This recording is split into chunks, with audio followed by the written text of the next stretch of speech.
Ya, buenas tardes. Continuaremos. Nos tocaba dolor abdominal.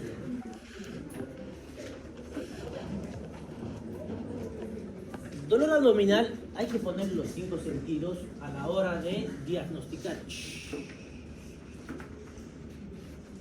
Porque puede traer consecuencias al paciente no hacer el diagnóstico bastante rápido. La consulta médica por dolor abdominal tiene múltiples causas que abarcan desde enfermedades banales, que no va a pasar nada, hasta otras que comprometen la vida del paciente. Alrededor del 30% carecen de etiología demostrable. 30% no, primero que no va a pasar nada, segundo que no se va a saber por qué. Y aquí viene el término abdomen agudo. ¿Y qué entienden por abdomen agudo? ¿Qué es un abdomen agudo? Ya. Dolor, primero que es un dolor abdominal de muy poco tiempo de evolución, pocos días. No ha pasado mucho tiempo con ese dolor, pero requiere una conducta diagnóstica y terapéutica rápida. A ver, vamos a poner un ejemplo, como que por ejemplo, llego de doler mucho, en muy poco tiempo y tengo que resolverlo ya, apendicitis. ¿Y qué pasa si no lo resuelven? Peritonitis, sepsis, muerte. Puede suceder. ¿Dónde está el problema? Si yo no diagnostico, por algún motivo no sé cómo diagnosticar esa apendicitis, puedo mandar de alta, puedo mandar a su casa, puedo decirle que no es una emergencia, que vuelva otro día. O le pido estudios para que vuelva de aquí a 2 días, que vean nuestro programa o mañana. Ahí ya tengo problemas. Con seguridad va a ser peritonitis ese paciente. Todo esto ha hecho, gracias a este problema, ha hecho que en los lugares donde sea más importante la parte legal que la médica, donde hay demandas por equivocarse en el diagnóstico, como en Estados Unidos, por ejemplo. Por eso todos los médicos allá tienen su seguro contra error médico, ¿no? Casi la mitad de su sueldo se queda en el seguro. Es precisamente por esto, por estos problemas de diagnóstico. Entonces, han hecho que ya no les importe tanto la semiología. Se vayan directo, que haya dolor abdominal, y les pidan directamente tomografías y demás. Y llaman a los especialistas. Cuando hemos visto que la mayoría de las veces no es necesario, es una pérdida de tiempo. Entonces, tenemos que estar atentos al diagnóstico del abdomen agudo, porque el abdomen agudo se divide en dos. El abdomen agudo clínico y quirúrgico. El clínico será el que necesita un tratamiento sintomático o antibiótico, lo que sea. En cambio, el quirúrgico es donde, para darle una solución, necesito operar a ese paciente. Una apendicitis se diagnostica en la mañana, en la noche ya tiene que estar operado, si no, con seguridad va a ser peritonitis. Si se diagnostica en la noche, en la mañana ya tiene que estar operado.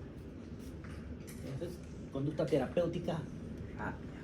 Y para hacer el tratamiento, lo primero que tengo que saber qué es. Epidemiología: 45% de los dolores abdominales son inespecíficos, van a ser banales, no se va a saber por qué son. Pero el 25% de esos dolores, de esos abdómenes agudos, terminan siendo apendicitis aguda. No son pocos los casos que terminan como apendicitis. Y 10% son colecistitis aguda. ¿Qué es una colecistitis? ¿De quién? No, de la vesícula. ¿Por qué se inflama la vesícula? La mayoría de las veces porque tienen cálculos. ¿Y qué se llama cuando tienen cálculos en la vesícula? ¿Ah? Colelitiasis. ¿Y si están en el colédoco? Coledocolitis. Ahí va como trabalenguas. Así que como suena tan complejo eso, y hay más palabras asociadas, va a entrar a su examen con seguridad. Diferencias entre estos términos. Porque es lo que más van a ver en su práctica de médicos generales. El dolor abdominal. Patología. Según su mecanismo de producción, pueden ser de 3 tipos: dolor visceral, somático y dolor referente. Esto ya hemos visto en la primera unidad de aprendizaje, se supone que ya no vemos eso. ¿Cuál era la diferencia entre dolor visceral y somático?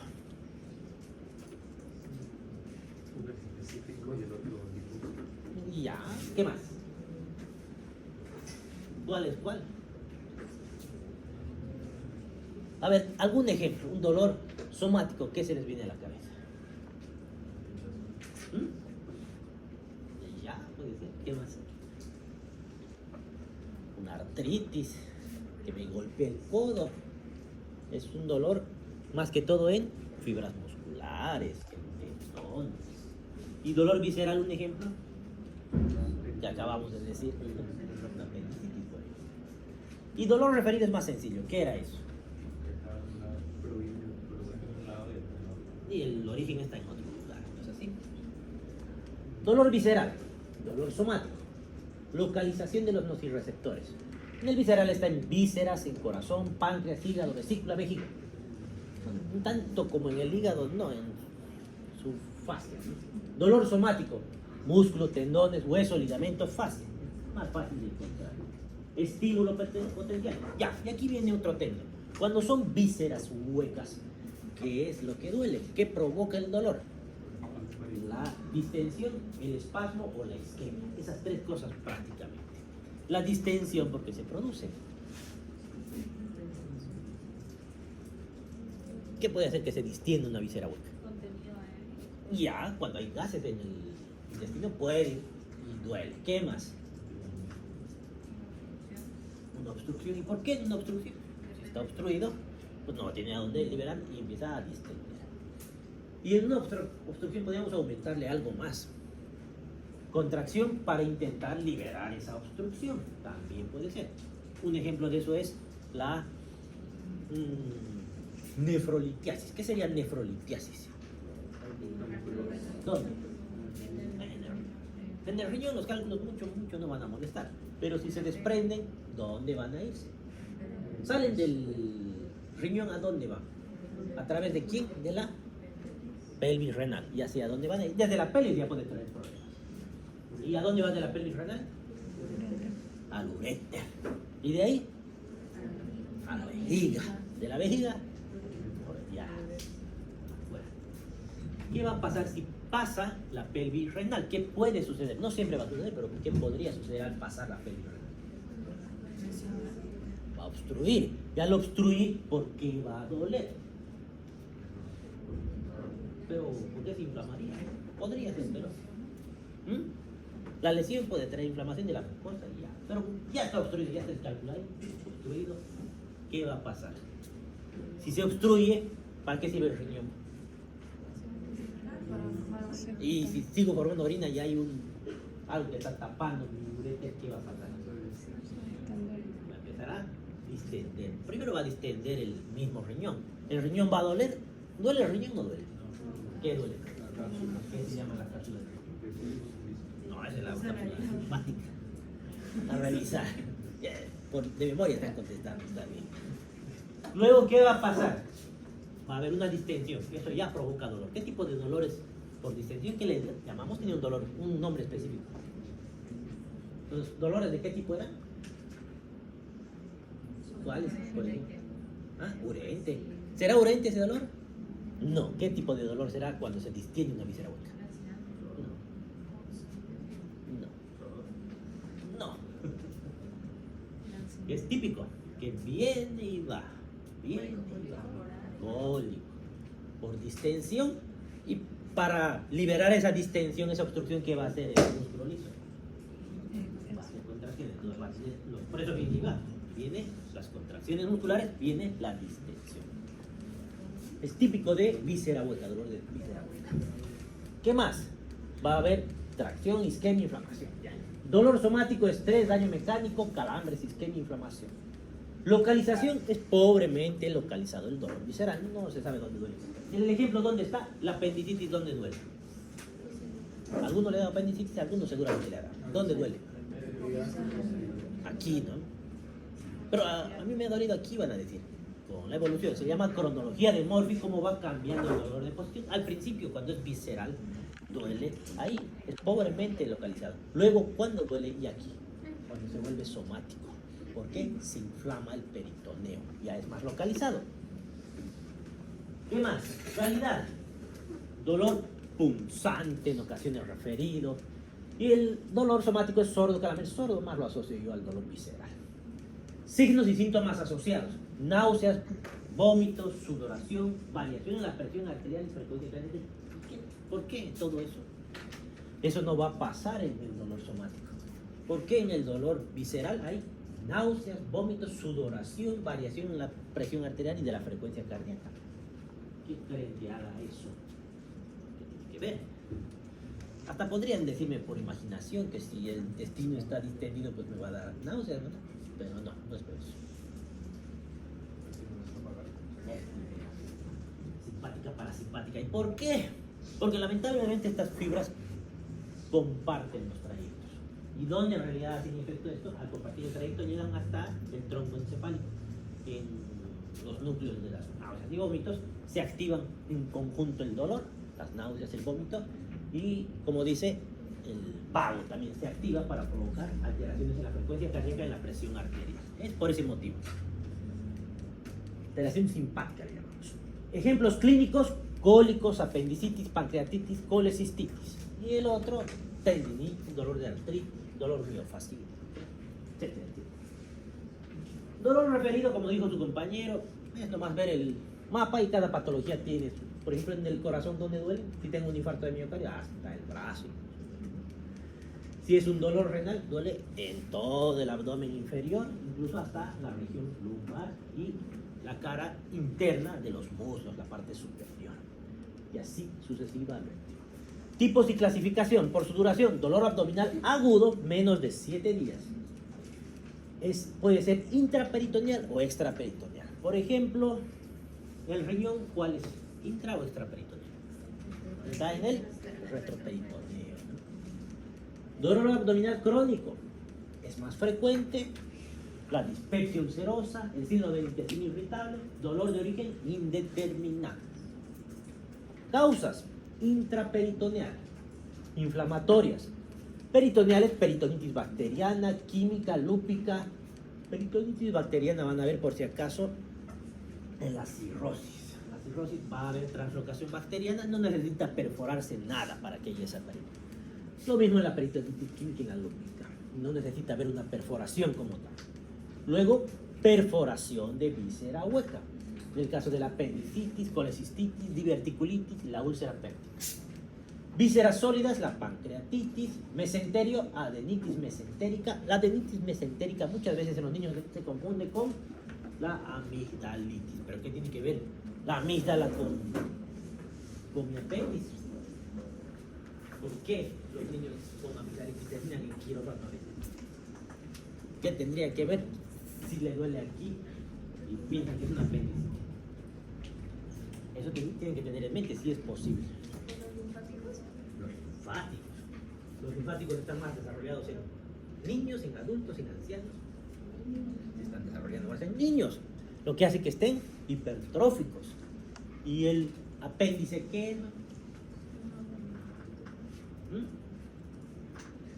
Es una extensión del intestino que alrededor, justo de la entrada, tiene una cadena linfática. Está justo en la entrada del apéndice. Y en los niños, como está más desarrollada la luz del apéndice, ¿cómo está? Más estrecha, más amplia. Más estrecha, y si está más estrecha es más posible que se pueda obstruir o algo. Entonces a veces están confundidos porque si tengo un problema en mi amígdala, ¿qué les duele? Siempre se tocan el cuello, ¿no? Ya les hemos dicho eso. Duele cuando se tocan el cuello y sienten una bolita. ¿Y qué se están tocando? La amígdala, ¿sí? No, no es la amígdala, es el ganglio centinela de Gásser, ¿no? Entonces, así como se inflama ese ganglio, algunos otros se pueden inflamar de forma similar, incluido la adenitis mesentérica. Por eso pueden llegar a confundir, más que todo en niños. Pelvis, enfermedad inflamatoria pelviana, endometritis. Mecánicas: en el caso de las vísceras huecas, la obstrucción intestinal por neoplasias, bridas, iliobiliares. Bridas a mis alumnos de práctica les he enseñado, el resto no les he enseñado. ¿Han escuchado el término bridas y adherencias? Les he mostrado en la anterior clase, ¿no? ¿Qué eran las bridas y adherencias? Son unidades del intestino delgado. Ya.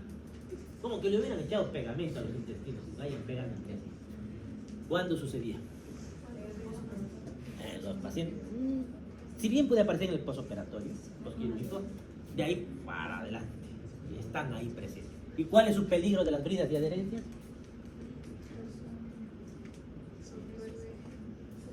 A ver, ¿tienen audífonos? Todos tienen audífonos así. O con cable. ¿Conocen con cable? Ustedes creo que ya no conocen con cable los audífonos. ¿Cuál es el problema cuando meten a su bolsillo, a su mochila el audífono y luego se enredan, ¿no? Lo mismo le pasan a los intestinos. Por estas bridas y adherencias se pueden enredar. Y si se enreda un intestino, ¿qué le va a pasar? Isquemia. Y hay una obstrucción intestinal. Entonces, por eso es importante en la anamnesis cuando les preguntamos, ¿se han operado de algo? Para esto. Para hacer el diagnóstico de bridas y adherencias. Y si no se ha operado, ¿pueden haber bridas y adherencias? Lo más probable es que no, excepto, siempre hay un excepto. ¿Excepto cuándo? Si no se han operado, ¿por qué tienen bridas y adherencias? No deberían.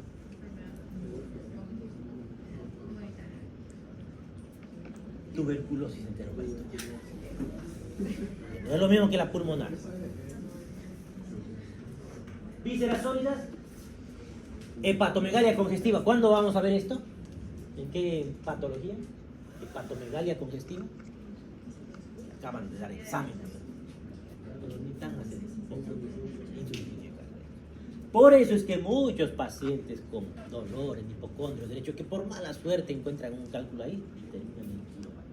Lo malo, no fuera tan malo eso. Lo malo es que una insuficiencia cardíaca congestiva soportará una cirugía. Algunos no. Está muy mal su vesícula, le dice, por eso le muere.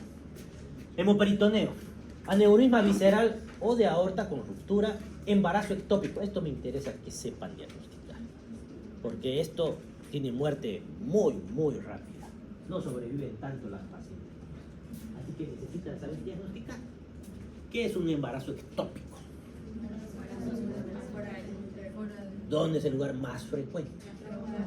Y ya. ¿Y qué significa embarazo ectópico roto? Que esa trompa. Y si se rompe, ¿qué va a pasar? ¿Cómo voy a diagnosticar eso cuando me llega una paciente con eso? ¿Y acaso se ve la sangre? Hipotensión. ¿Qué más aparta? Y puede estar en choque. Taquicardia, hipotensión. ¿Y los signos clínicos del choque cuáles son? Y hemos llevado. ¿Cómo se va a ver aparte de la taquicardia y la hipotensión? Palidez, diaforesis. Si yo veo eso y veo palidez mucocutánea, yo veo eso y está en edad reproductiva, tengo que descartar el embarazo ectópico, porque si no le doy una solución, está entrando en choque polémico. Un paciente puede fallecer en poco tiempo. Ruptura del vaso. Eso generalmente es traumático. Y si se rompe el vaso, ¿qué solución le dan? El tratamiento de ruptura del vaso. ¿Cómo resolvemos cuándo se puede romper el vaso? La otra vez uno de Palmasola llegó y estaba a punto de romper. Casi. Sí, ¿ah? Generalmente se rompen cuando hay un trauma. Por ejemplo, estoy en bicicleta, me choco con un auto, el manubrio me da justo en el abdomen. Lo más frecuente es trauma hepático, el hígado se llega a romper. Pero puede romperse también el vaso en algunas situaciones. En el caso de este paciente era una leucemia con una gran esplenomegalia que estaba bastante grande ese vaso. ¿Y qué solución se le da? Si se rompe el hígado, ¿qué hacemos? Ahí sí puedo realizar un tratamiento quirúrgico, packing le llaman, donde evitan que siga sangrando ese hígado. Suturar no se puede. Pero en el caso del vaso, suturamos el vaso, reparamos vaso, se saca. Esplenectomía, dice la tarea. ¿Cuál es el problema de hacer esplenectomía? ¿Para qué sirve el vaso? Para algo debe servir. ¿Solo para eso? ¿Qué tipo de órgano es el vaso? Es un órgano linfoproyético. Entonces, ¿qué va a pasar con un paciente que no tenga vaso? Automáticamente va a ser inmunocomprometido. Estoy peleando porque ahí se destruye.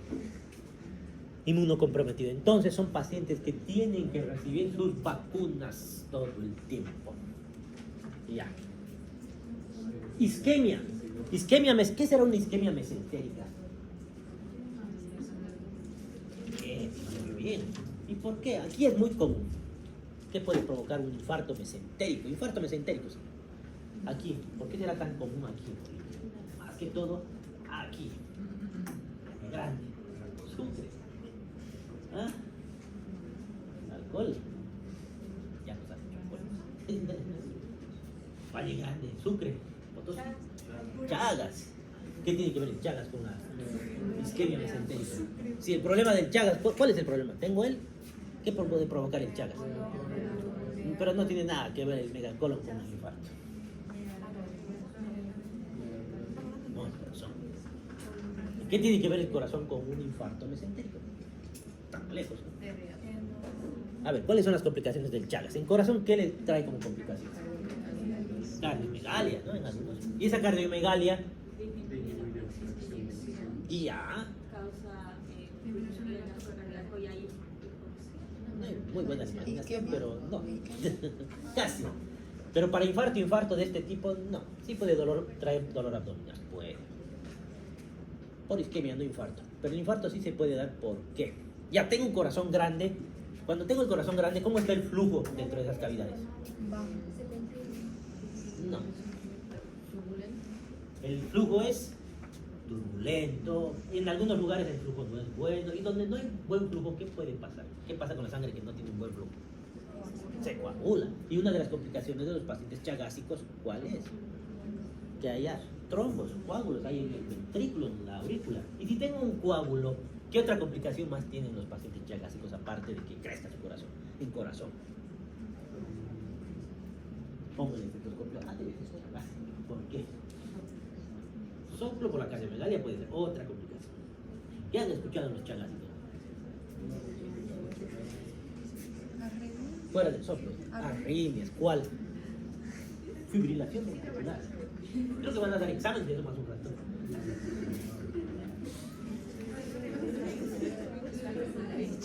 ¿Ah? Fibrilación auricular. ¿Qué es una fibrilación auricular? Está temblando básicamente. Y ese temblor son sacudidas, ¿no? Y si tengo un trombo ahí que se está sacudiendo, ¿qué le va a pasar al trombo? Se puede desprender. Y si se desprende, van a salir fragmentos de coágulos. Y alguno de esos puede escapar hasta el mesenterio y provocar el infarto mesentérico. Por eso es más común. Oclusiva, endoclusiva, hernia estrangulada, vasculitis. Traumáticas. Traumatismo cerrado. ¿Qué significa eso? Traumático. Traumatismo abierto y cerrado se llama.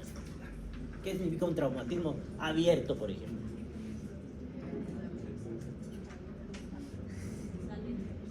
Arma cortopunzante donde algo ha entrado hasta mi peritoneo. Y cerrado, un buen golpe, como que me accidento mi bicicleta contra el auto, recibo un golpe del manubrio, revienta mi vaso, pero el abdomen está cerrado. Puede suceder eso. Origen extraperitoneal, torácicas, neumonía. La neumonía tiene dolor abdominal. ¿Qué tiene que ver una neumonía con mi abdomen? Sí, hasta hay una frontera que es el diafragma. Igual he visto a algunos niños que han entrado aquí y eran una neumonía, no era un apéndice. ¿Pero por qué? ¿Qué ha pasado?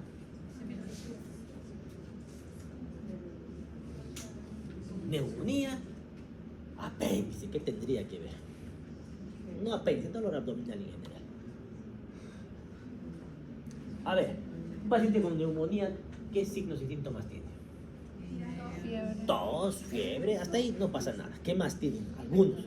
Espectro, sigue sin pasar nada, algo más. ¿O será que espectro se lo tragan y eso les provoca dolor abdominal? No creo. Crépitos, ¿qué más? Estertores, ¿quieren? ¿Qué más?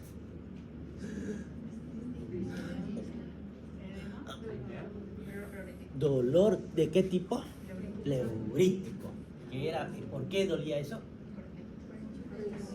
¿Y por qué? Cuando la neumonía está muy cerca de la pleura, provocaba inflamación de la pleura. Y si la neumonía es basal, Y por tanto puede irritar el peritoneo. Las neumonías basales pueden provocar dolor abdominal. Obviamente una neumonía apical no me va a confundir con una apendicitis, pero una neumonía basal sí es probable. Peor si mi paciente es un niño que no sabe hablar y no se queja. ¿Qué más? Embolia de pulmón, el tromboembolismo pulmonar por el mismo mecanismo. Infarto agudo de miocardio, eso creo que les queda claro, ¿no? Pericarditis aguda también, muy similar. La insuficiencia cardíaca congestiva, ¿por qué produciría dolor abdominal? Por eso. Genitourinarias. Pielonefritis, ¿qué es una pielonefritis? Pielonefritis, ¿qué es? El aparato pielocalicial.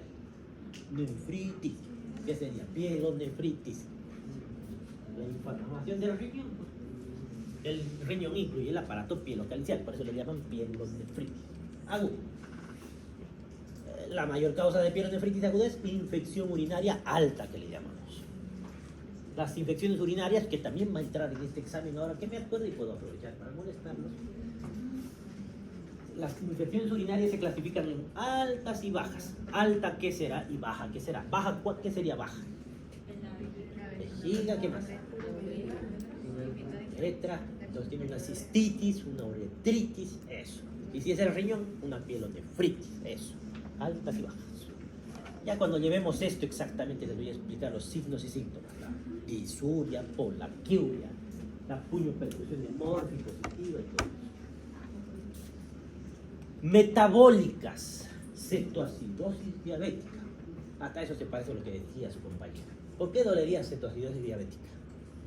¿Qué es la cetoacidosis diabética? ¿Tienen alguna idea? No han llevado así que no tienen obligación de saber, pero sí saben estar. Diabéticos. Algo que les pasa a los diabéticos, ¿no?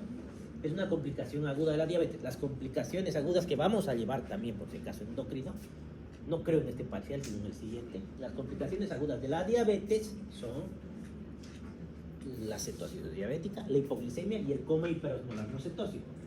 ¿La diabetes qué es? Diabetes.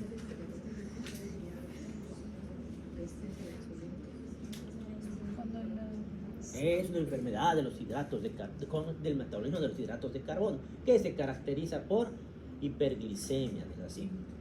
Y no solamente es la glucosa, por si acaso, pero más lo conocemos porque la glucosa está elevada. ¿Y por qué se eleva la glucosa de un diabético?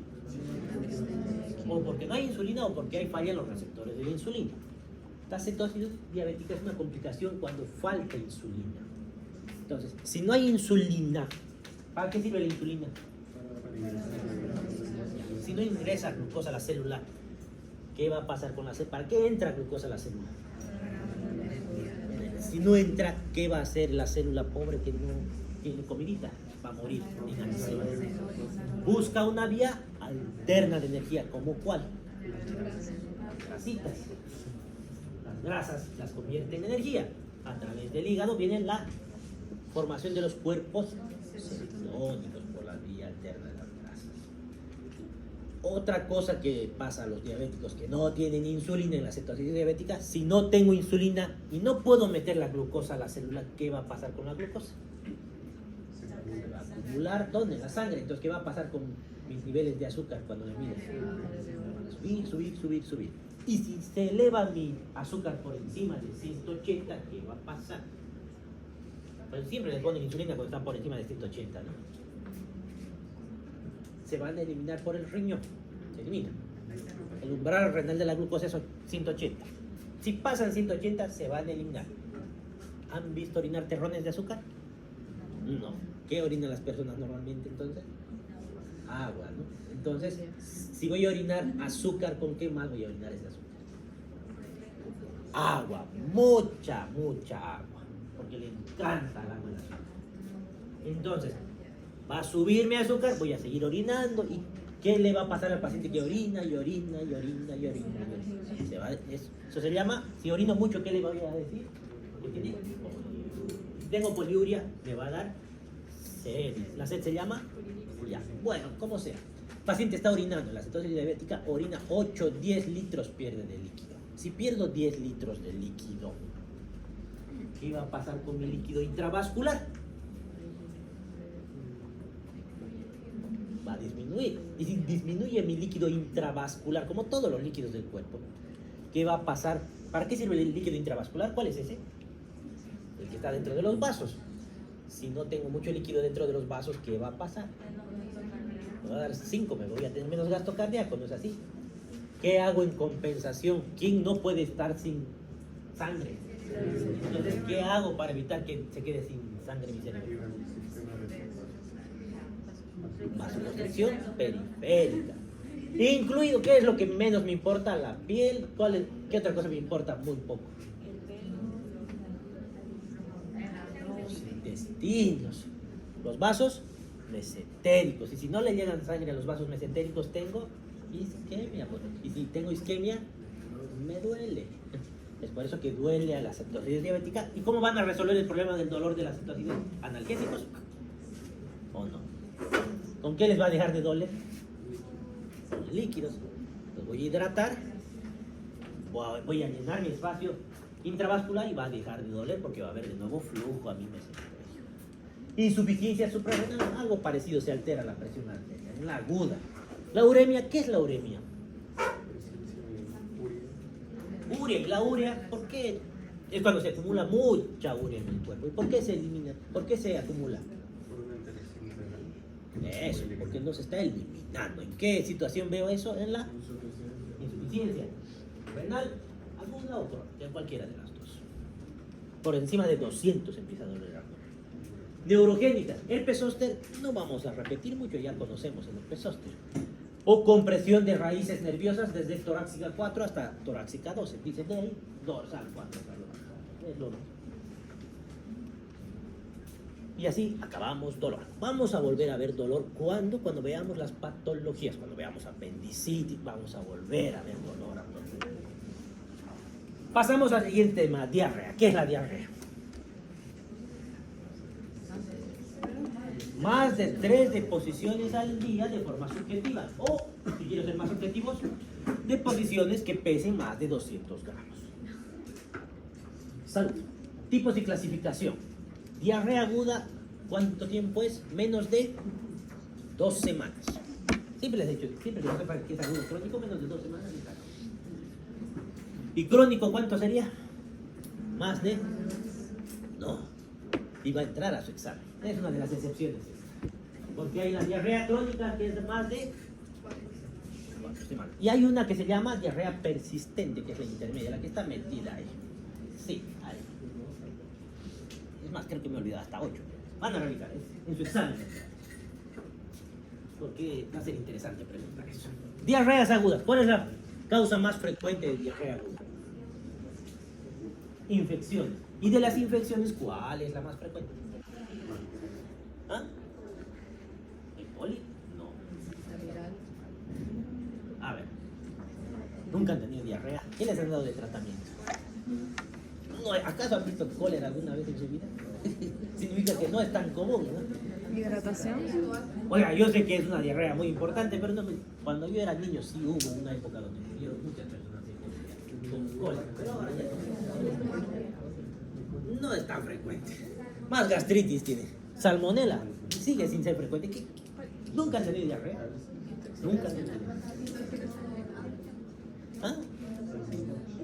No, sí, es más común que la bacteriana por lo menos, pero no es la más común.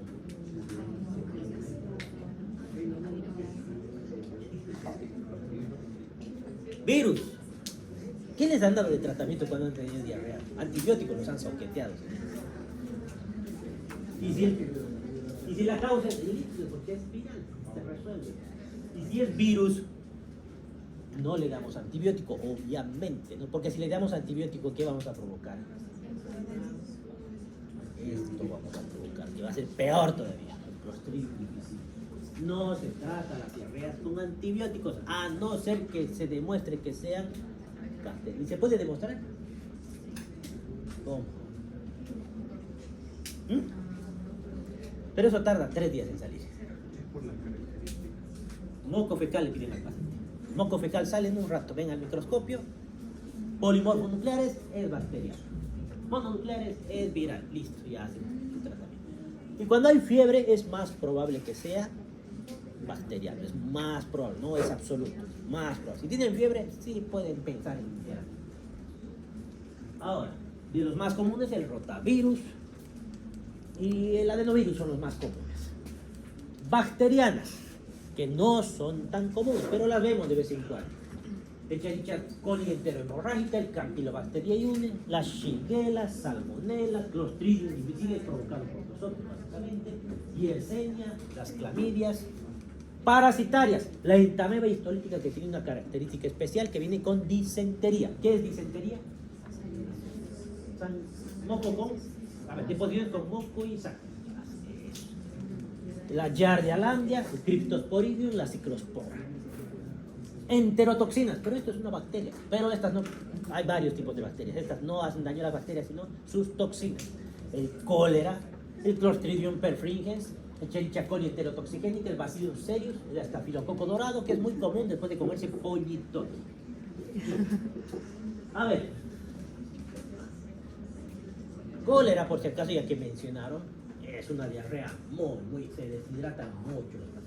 Han visto en el hospital, seguramente han debido ver todavía uno que otro silla de ruedas con agujero ahí al medio, ¿no?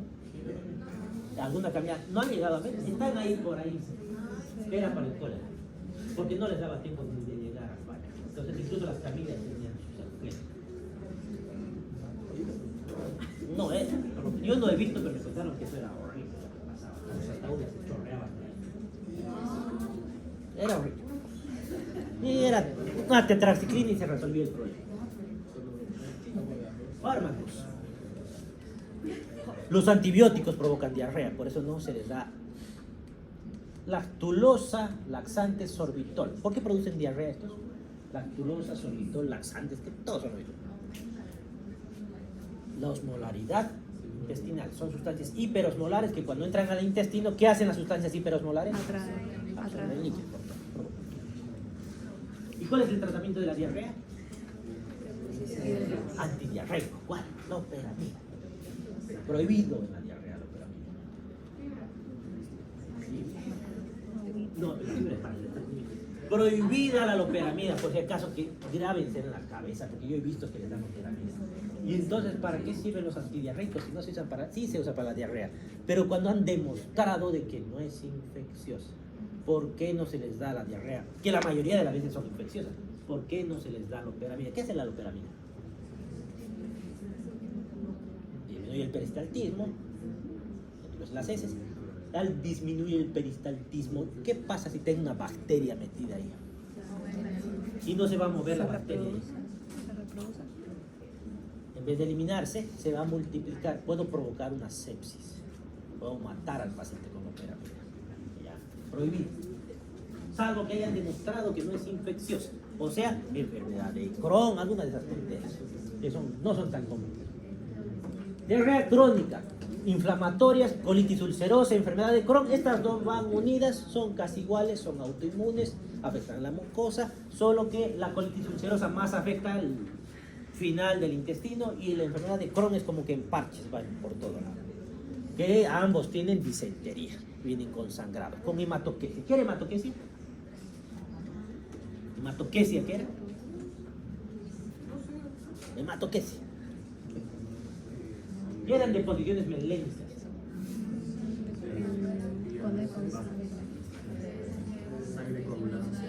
No es coagulada, sangre digerida, negra. Hematoquesia es sangre clara.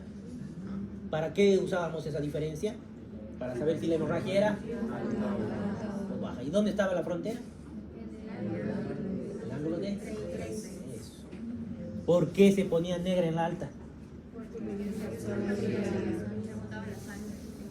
¿Con quién se disputaba? Hacía contacto con el ácido clorhídrico. Y el ácido clorhídrico después del ángulo de Drake no puede haber, por eso velemas. Enteritis radiogénica, malabsortiva, la enfermedad celíaca. ¿Qué es enfermedad celíaca? Tratamiento para eso. Listo, así de fácil. Pancreatitis crónica, sobrecrecimiento bacteriano, Secretorias, el síndrome de Zollinger-Ellison, que ese no han debido escuchar. El síndrome de Zollinger-Ellison es el aumento de la gastrina, aumento de la gastrinemia. Si hay más gastrina, la gastrina es el estímulo para que se forme ácido clorhídrico. Entonces, los pacientes que tienen síndrome de Zollinger-Ellison, lo que tienen es gastritis, dolor urente y tienen diarrea. Tumor carcinoide, carcinoma de medular de tiroides. ¿Y qué tiene que ver tiroides con carcinoma de tiroides con la diarrea? Aumenta el metabolismo, exacto. Adenoma velloso, porque aumenta las vellosidades. Lipoma, ¿lipoma dónde? Ahí, no en cualquier parte, lipoma en el intestino. Osmóticas, laxantes, déficit de disacaridasas, uso de mannitol y de sorbitol.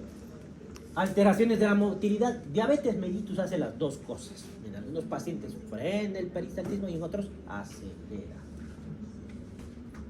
Síndrome del intestino irritable, hipertiroidismo y esclerodermia por disminución de la absorción.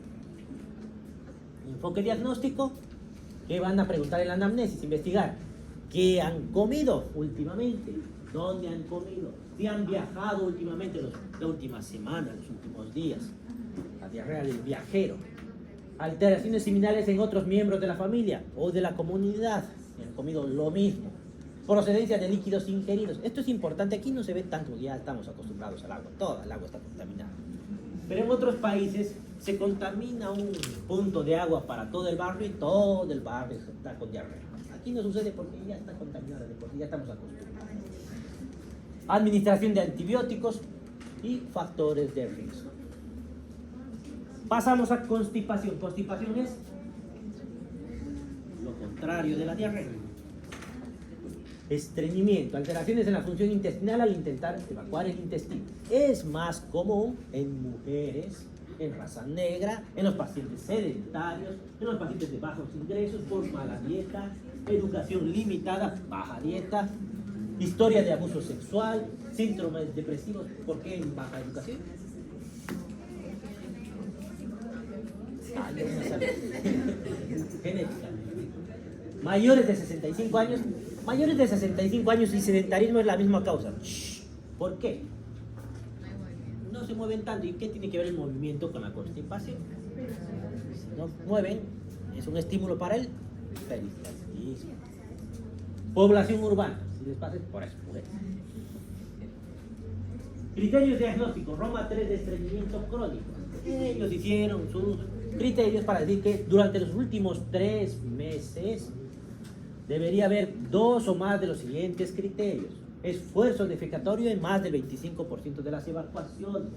Heces duras o caprinas en el más del 25% de las evacuaciones. Heces caprinas, eso entra al examen y eso se escribe en la historia clínica. ¿Qué son heces caprinas? ¿De qué viene la palabra caprina? Eso viene de la cabra, ¿no? La cabra tiene deposiciones bolitas duras, por eso le dicen caprinas. Sensación de evacuación incompleta en 25% de las evacuaciones. Sensación de obstrucción, bloqueo anorrectal en 25% de las evacuaciones, por lo menos. Maniobras manuales para facilitar las evacuaciones, por ejemplo, sacar con el dedo las heces. Soportes en periné en más del 25% de las evacuaciones. Menos de 3 evacuaciones por semana. Si cumple 2 de esos criterios, se considera estreñimiento crónico, los últimos 3 meses. Clasificación aguda y crónica. La crónica se clasifica en funcional o primaria, o extracrónica o secundaria. Funcional o primaria, ¿qué significa funcional? Hemos visto varias veces la palabra funcional. Que no hay una alteración orgánica, nada, o sea, todo está funcionando aparentemente bien, pero tiene constipación. A ver, primaria, tránsito colónico puede ser, tenemos 3 posibilidades en la primaria. Que el tránsito colónico esté normal, que el tránsito colónico es lento. En el tránsito colónico lento, ¿por qué tendría que tener diarrea? ¿Qué tiene que ver la velocidad del tránsito con la diarrea? No, con diarrea, con la constipación. Aunque igual tiene que ver con la otra, ¿no? Pero en el caso de la constipación, ¿qué tiene que ver un tránsito colónico lento con la constipación? absorbiendo el agua. Eso, porque el colon sirve para absorber líquidos en una parte del colon. Entonces, si absorbo más, voy a desecar más y va a ser más difícil la evacuación. Disfunción del piso pelviano porque hay una contracción de los músculos que tienen que abrirse para que haya la defecación. Ahí le llamamos el anismo, síndrome puborectal, piso pelviano espástico o trastornos de la evacuación. Extracolónica o secundaria, hábitos dietéticos, baja ingesta en fibras y líquidos. Anorexia, si no comen mucho, pues no van a tener mucho que... Otra cosa, pero no. Fármacos. Opioides, ¿cuáles son los opioides? ¿Ah? Morfina. Más fácil de conseguir. La codeína, el tramadol.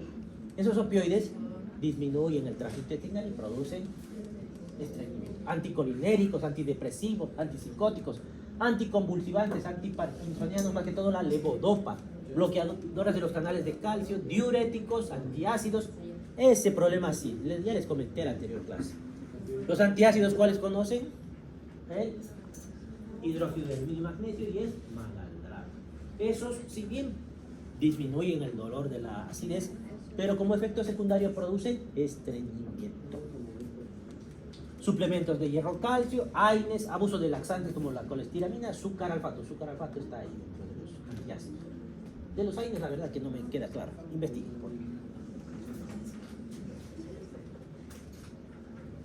Endocrinometabólicos, hipercalcemia, hipocalemia, hipotiroidismo, hiperparatiroidismo, diabetes, insuficiencia renal, embarazo. La diabetes, han visto, está metida en la diarrea y en el estreñimiento, porque sus complicaciones son tanto la disminución del peristaltismo como el aumento. Depende del paciente. Alteraciones neurológicas, esclerosis múltiple, Parkinson, enfermedad autonómica o lesiones medulares. Enfermedades sistémicas y estructurales, cáncer de colon o recto, estenosis del intestino por isquemia o radioterapia, vólvulo. ¿Qué era el vólvulo? Les he enseñado lo que es vólvulo. Torsión del intestino sobre su propio eje. Rectocele, ¿qué será? Cele. Rotación de Bueno, sale. Fisura anal, absceso perianal, hemorroides trombosadas, enfermedad de Hirschsprung, enfermedad de Chagas, que más o menos van igual con un dólico megacolon. Megacolon idiopático finalmente. Diagnóstico y anamnesis, síntomas asociados pueden venir con dolor abdominal, dolor en región yácea. A pesar de todo, a veces vienen con 3 meses sin deposiciones, no sé por qué se aguantan tanto. Entonces, si tengo dolor abdominal, hay que pensar en intestino irritable. Si tengo dolor en región anal, hay que pensar en una fisura anal. Signos de alarma de un trastorno orgánico: constipación aguda y persistente, pérdida de peso, hematoquesia, que ya me han dicho que es, anemia, más de 50 años, antecedentes personales de pólipos. ¿Qué son unos pólipos? ¿Qué es un pólipo? Un tumor, un crecimiento tumoral que está pegado al intestino, son césitas, ¿no? ¿Qué más? Antecedentes familiares de cáncer de colon, dolor lumbar y signos y síntomas neurológicos. Necesidad de asumir posiciones inusuales durante la defecación, aunque se supone que esta es la posición natural. En Asia la mayoría de los baños son así, incluso he visto un comercial con un unicornio, que esto es lo normal. Entonces, eso le indica disfunción del piso pelviano. Sensación de llenado a nivel rectal, prolapso rectal, intususcepción. ¿Se acuerdan que era? Les he enseñado que era intususcepción. Cuando el intestino ingresa sobre su propia luz. Bien. ¿Qué más? Rectocele, ya saben qué es. Uso de medicamentos, enfermedades sistémicas, neurológicas, hábitos dietéticos, factores relacionados como abuso sexual, depresión, trastornos de alimentación, enfermedad de Chagas. ¿Qué les preguntamos? El tiempo de evolución de los síntomas predominantes, presencia de constipación con algún síntoma de alarma. ¿Se incorporó el paciente últimamente algún medicamento nuevo, como los que hemos visto? Constipación en ancianos, deterioro del estado funcional, síndrome confusional agudo por deshidratación. anorexia, dolor abdominal, vómitos, impactación fecal, lo van a ver con otro nombre en los hospitales. Le dicen fecaloma, la impactación fecal. ¿Qué es el fecaloma? Son las fecales. Cuando se endurece la punta de las heces fecales y como se endurece, no se mueve y empieza a acumular hacia atrás. ¿Y cómo le dan solución a eso? Romper la cabecita. Ya saben, va a ser su trabajo de interno. Doctor, los fecalomas pero no se operan. Algunos, si se puede romper para que ¿Y vayan. los fecalitos? Fecalitos, no, esos no tienen tanto, son pequeñitos.